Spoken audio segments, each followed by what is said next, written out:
अस्सलाम वालेकुम व्यूअर्स, आज मैं आपको कॉस्ट ऑफ कंस्ट्रक्शन ऑफ 10 मरला हाउस के बारे में बताने वाला हूँ इस वीडियो में, सो स्टे ट्यून्ड।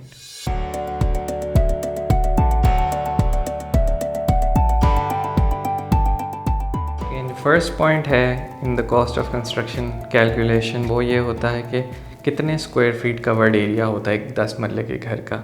यूजुअली अगर आप बेसमेंट को इग्नोर कर दें तो एक 10 मरले का घर का कवर्ड एरिया जो है अप्रॉक्सीमेटली 3000 स्क्वायर फीट बनता है। इसमें आपका 5 बेडरूम या 4 बेडरूम हाउस बन जाता है। अगर आप 2 यूनिट्स बनाना चाह रहे हैं तो 4 बेडरूम हाउस बनेगा। अगर सिंगल यूनिट बनाना चाह रहे हैं तो ऊपर आप 1 बेडरूम मज़ीद ऐड कर सकते हैं, 5 बेडरूम हाउस। तो इसमें अगेन 2 कैटेगरीज आ जाती हैं। आप मॉडर्न स्टाइल का बनाना चाह रहे हैं या आप स्पेनिश स्टाइल का विद कैनोपीज़ बनाना चाह रहे हैं, दोनों के रेट्स फ़र्क हैं। जो मॉडर्न स्टाइल है वो आपका सस्ते में बन जाता है क्योंकि उसमें इतना इंट्रिकेट मोल्डिंग का काम नहीं होता, कैनोपीज़ नहीं होती। जबकि आपका स्पेनिश स्टाइल घर जो है उसकी ग्रे स्ट्रक्चर की भी कॉस्ट, फिनिशिंग की भी कॉस्ट ज़्यादा होती है। तो अब मैं आपको ये बताऊंगा कि ग्रे स्ट्रक्चर की कॉस्ट ऑफ कंस्ट्रक्शन क्या होगी फॉर द 10 मरला हाउस।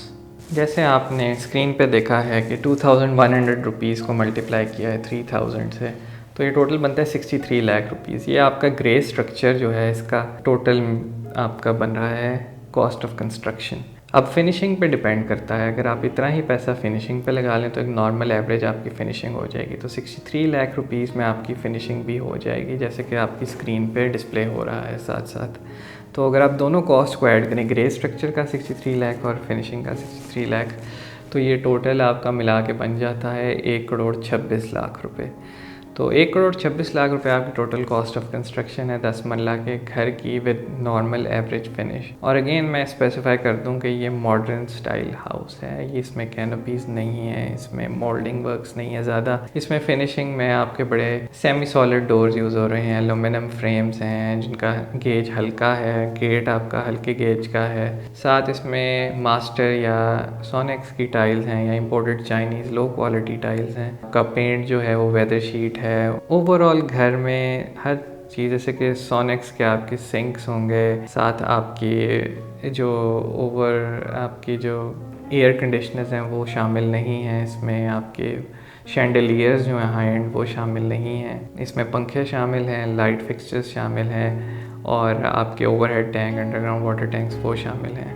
अगर आप स्पेनिश स्टाइल की तरफ आ जाएँ तो मैं आपको कहूँगा कि 300 to 400 रुपीज़ पर स्क्वायर फीट आप ऐड कर दें इन दिस कॉस्ट। वो 1,50,00,000 में आप एक स्पेनिश स्टाइल घर जो है 10 मरले का वो कंस्ट्रक्ट कर सकते हैं, जिसमें बहुत इंट्रिकेट मोल्डिंग वर्क्स हों, कैनोपीज़ हों, स्लोपिंग रूफ्स हों, साथ आपके जो हैं निशेज़ हों वॉशरूम्स में, और शैंडलियर्स हों, आपके लाइट फिक्सचर्स जो हैं बड़े क्रिस्टल के हों या इस तरह से उन पे आपके वॉल्स के ऊपर आपके वॉलपेपर हों, मोल्डिंग वर्क्स हों। तो ये सारा कुछ आपको माइंड में रखना है। अगर आप स्पेनिश स्टाइल में जा रहे हैं तो आप अपना बजट भी माइंड में रखें कि मुझे 1.5 करोड़ रुपया लगाना पड़ेगा एक घर पे कंस्ट्रक्शन। अगर आप मॉडर्न फिनिश में जा रहे हैं तो आपने माइंड में रख लें कि 1,26,00,000 1,30,00,000 में मैं ये घर एक नॉर्मल फिनिश के साथ अचीव कर सकता हूँ। इस तरह से अगर मैं बेसमेंट पे आ जाऊँ, जो कि मैंने इस वक्त डिस्कस नहीं किया क्योंकि 10 मरले के घर में यूजुअली लोग बेसमेंट्स नहीं बनाते, लेकिन अगर आपके पास एक ऐसी जगह प्लॉट है जहाँ के प्लॉट की वैल्यू बहुत ज़्यादा है, आपका बड़ा एक्सपेंसिव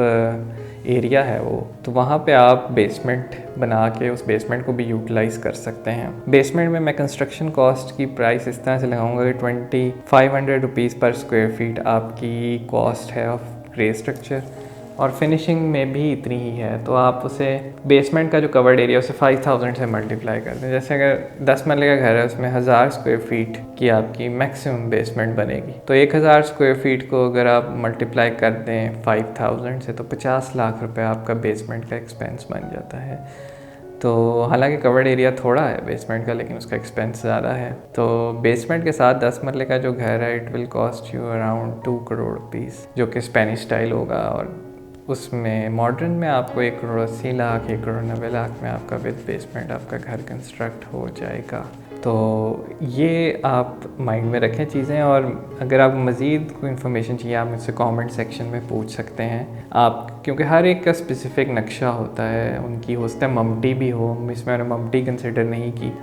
कई घर होते हैं वहाँ पे, कई सोसाइटीज़ में बाय लॉज ऐसे हैं कि उन्हें कवर्ड एरिया ज़्यादा रखने की इजाज़त होती है, तो वहाँ पे अगेन कॉस्ट ऑफ कंस्ट्रक्शन उस लिहाज से ज़्यादा हो जाएगी। ये मैंने आपको जनरल रूल ऑफ थंब बताया है, लेकिन ईच इंडिविजुअल केस के लिए डिफरेंट होगा। तो नीचे कमेंट सेक्शन में आप मुझसे पूछ सकते हैं डिटेल में, और मैंने वेबसाइट का लिंक भी आपको नीचे दे दिया है। हमारी कंपनी की कंस्ट्रक्शन वेबसाइट है, वहाँ पे जाके आप मुझे इंडिविजुअल क्वेरीज़ भी दे सकते हैं कंस्ट्रक्शन रिलेटेड, और मुझे फ़ोन भी कर सकते हैं। फ़ोन नंबर भी मेरा अवेलेबल है वेबसाइट पे, और मैं आपको गाइड कर सकता हूँ थ्रू द कंस्ट्रक्शन प्रोसेस, और कंस्ट्रक्शन मैनेजमेंट सर्विसेज भी हमारी कंपनी आपको दे सकती है for the construction of a house. So thank you for watching and subscribe to the channel and like this video. Thank you.